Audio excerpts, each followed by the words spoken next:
David Wygant, 10-minute daily reality check heading towards Christmas. Yay, woo. All I want for Christmas is to lose. Get it? Losing. Losing. Don't you hate it? Man. Losing $1, losing a game, losing a relationship, losing. People hate to lose, especially millennials. Millennials can't stand it because millennials grew up in the softest time in the history of our country.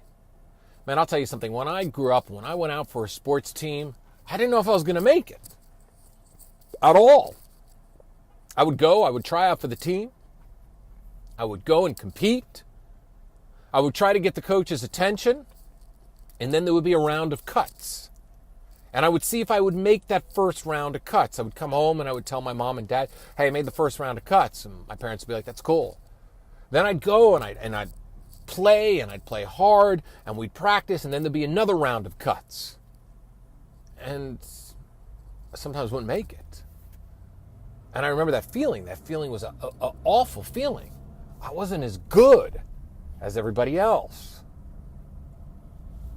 It didn't mean that I was bad. It just meant that I wasn't as good as everybody else, and I had to get better. How do you get better if there's nothing to compare to? How do you get better at anything if you don't lose? The problem with a lot of the millennials, and you know this, is that you grew up in the participation trophy generation. Even the most spastic kid got to play in the game. I mean, this kid didn't even know what direction the soccer ball was going. And I remember this spastic kid because I went to my friend's kid's soccer game when he was like 9 years old. And I said, what's that kid doing out there? And he says, well, that's Eminem. They call him Eminem. My friend looked at me and goes, the kid's gay, he doesn't know it yet. The parents have forced soccer upon him, and I wish they would just let the kid do his little things. They called him Eminem. Eminem would get in, and Eminem wouldn't know what direction the ball was going. He'd kick it the wrong direction, and the coach would be like, good going, Eminem. You did great. No, you didn't. You fucking sucked. The parents who forced the soccer upon the kid should have been doing macrame and croquet and anything else that a little child that showed gay tendencies when he was younger, which there's nothing wrong with, allow the kid to go and do doodle art or whatever else he wanted to do. But they made him play. And at the end of the game, there was no 2, 4, 6, 8. Who do we appreciate? The other team, it was more like, hey, participation trophies for all. Let's go to get Pizza Hut. What this does is it stunts the competition. It stunts everything. The good athletes can't get better. The bad athletes hold everybody back. And the medium athletes, the ones that should be cut, don't learn what losses are, so they don't get better either because everybody's rewarded for being mediocre. Mediocre allows everything to just change. Life doesn't work that way. In order to get good at something, you got to put your balls on the line or your vagina on the line if you're a woman. How come no one ever says that? Men put their balls on the line. Why don't women put their lips on the line? That would be the greatest saying in the entire world. Man, imagine a female tennis player going, man, I really put my lips on the line today. Fuck. I played my fucking vagina out. Men say that all the time. Man, I played with my fucking balls today. You know, I played my heart out. There's some sexist fucking remarks. Men can talk about their groin in sports and women aren't allowed to because it's crude. Ew, it's disgusting. I can't imagine a woman being that's such an unwoman thing. It's an unwoman thing to say I played my lips out. I think it's fucking funny. And so do you if you really think about it. But here's the key to life is losing. We hate to lose. And you have to be trained to lose. I've been an entrepreneur for 30 years. I've been trained to lose. I was an athlete as a kid. Good in some sports, mediocre in other ones, but I was trained to win and trained to lose. Losing sucks. Nobody wants to lose. But losing is a part of life. If you're not willing to put your balls on the line or your lips on the line, how the fuck are you ever going to get what you want? If you're going to skate by and you're going to do the minimum and you're going to skate by and congratulate yourself and give yourself a blue star and a red star because you waded to the gym today, or, you ate well, or you participated in group activities well at work, well, congratulations. You got yourself a participation trophy. And a participation trophy means jack shit in life. In order to be successful, you need to push yourself past your boundaries. You need to play to win and play to lose. Losing is okay. I've been learning how to trade stocks because I want another venture.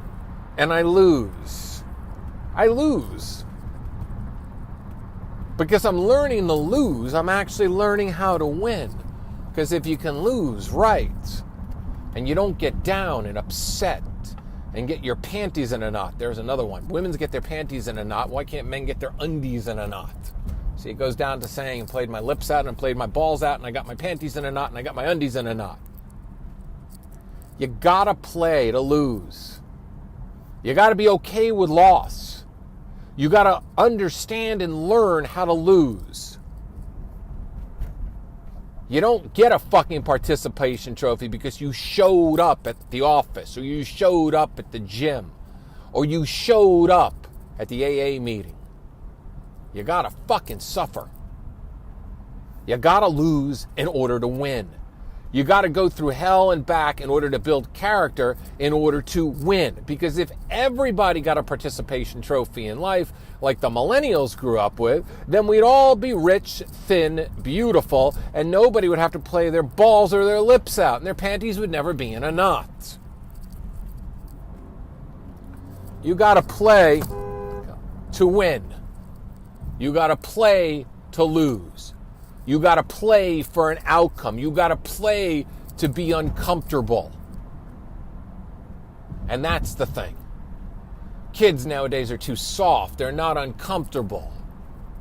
You got to be uncomfortable in order to be successful, because success is a series of failures that happen before success. Nobody goes and opens up a business and all of a sudden it's successful right away. Just like a lot of you men that struggle with meeting women.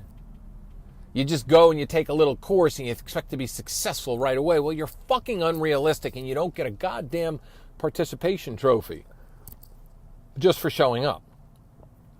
It doesn't work that way at all.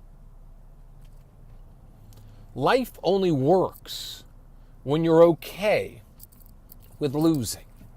Life only works when you put your lips or balls on the line. Life only works when you understand that things don't come easy. Life only works when you go day in and day out and learn from your losses and play harder the next day. That's how life works. Life doesn't work if you fucking quit. Life doesn't work if you just show up. If you want something bad enough, you've got to deal with the loss and the discomfort of what you want. You can't pep talk yourself and go, you did a good job today. You didn't do a good job today because you didn't feel any pain. You got to feel some pain in order to do a good job. You got to feel pain in order to succeed. You got to feel pain in order to grow. You got to lose in order to win. That's the way life works. Learn how to lose. Kurt Warner said it best. He was a grocery stock boy. Got a chance to play for the Rams and went on to have a Hall of Fame career. We all know the story of Kurt Warner. If you didn't Google him, I'm not going to sit here and tell you the story of Kurt Warner. But I've said this over and over again on the podcast. Kurt Warner had a rough day. Just a bad day. Threw a lot of picks, maybe 3 or 4 or 5 interceptions. The woman sideline reporter was all female on him. She was all full of emotions. Man, Kurt, I don't understand. Oh, my God, how are you going to make it back next week? How are you going to be able to practice? I mean, she was all female on him. Caring, loving. How are you going to make it back? Concerned. Kurt looked at her and just goes, this game is over. I'm going to learn from my mistakes. And next week is a whole new week. Blah. Boom. Bingo. That's the key to everything. He didn't over-emotionalize it. He didn't overanalyze it. And he learned from everything that he did.